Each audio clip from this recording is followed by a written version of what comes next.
Hey everybody, it's Tim with Broken Dice, bringing a quick little channel update. Change of venue in the storage room.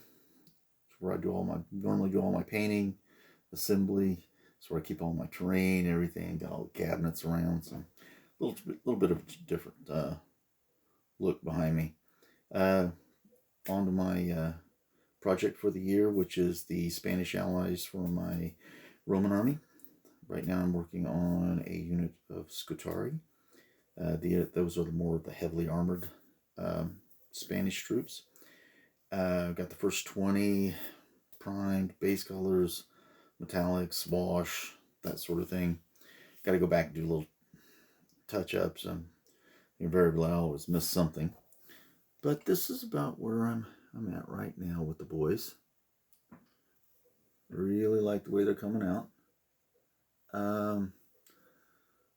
I don't know, I might go back and lighten it up just a little bit, someplace where the wash is pooled even heavy for my taste. Like this guy right here. You can see that right there on the side there where it's pooled up a little bit. But I don't know. I might even go by and just give them some colored trim on them. I don't know, maybe not. Who knows? Depends on where I'm at on the project. Got the shields ready. Using the shield transfer from Little Big Man Studios. Note, don't do this because I just did it and I made this far more difficult. And it even says so in the direction. Well, it doesn't. It kind of implies it in the directions, but it doesn't tell you exactly in the direction. But I cut these out individually, the first batch, and tried to cut the bosses out. Well, it was very, very difficult to do, and some of them look horrible. I'm even thinking about ripping them off and putting new ones on. What you got to do is cut the boss out while they're on the whole sheet. Then cut out each individual shield. Okay, that's just a little thing. And kudos to Little Big Man Studios for, in the small round ones, the boss hole already comes punched out. And I really like that. That being said, little side note, I've talked about this before about keeping models like off to the side, some other project that's you're working on that can utilize some of the same color schemes that you're working on your present project.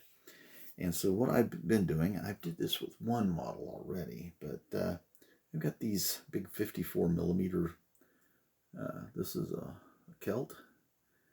And what I'm going to be doing is, as I go through this project, because some of the color schemes will work for this model as well. If I leave too much paint in my wet palette, I can bring that model down and apply the color.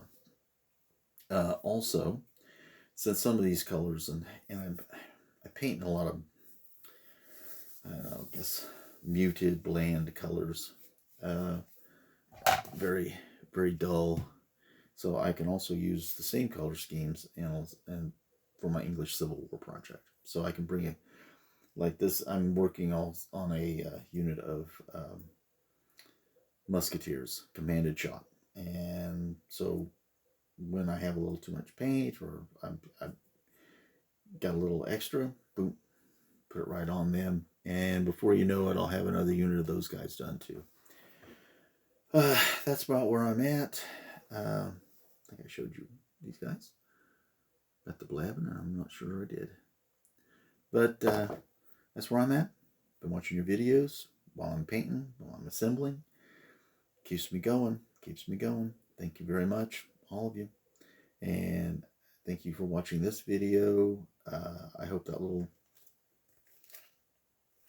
note, my little blunder helps you guys out.